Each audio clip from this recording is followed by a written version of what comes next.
it's funny, and it's kind of ironic in this case, specifically with Linda, and the impressions that she liked to give people, the facade that she liked to present. But living in a 4,500 square foot house in Parkland, this house, and this is already in evidence, doesn't mean that you have a good life. It doesn't mean that when you open the door and you walk in, that everything is okay. And we know that, right? Because we have all of these records, including Camelot Community Care. And that counselor, Amanda Brown, you know how she described this beautiful 45 square foot house? When she opened the door and she looked in, she described it as a war zone. A war zone.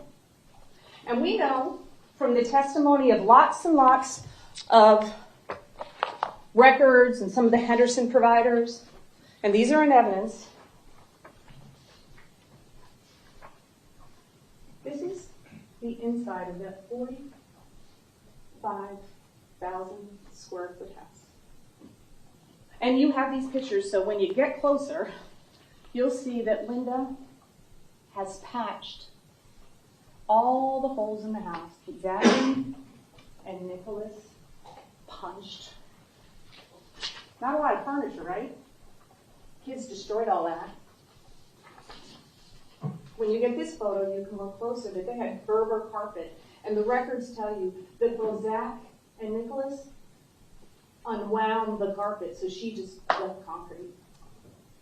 We know that Steve Sinkoff in his record said that I had to take her to Faith Farm to try and get her some furniture. Broken glass doors. And this one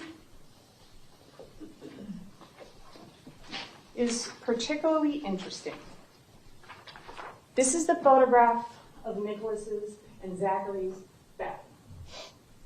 And when you get this photo, and you're able to see it up close, you'll see that right across from the toilet are patched marks, right?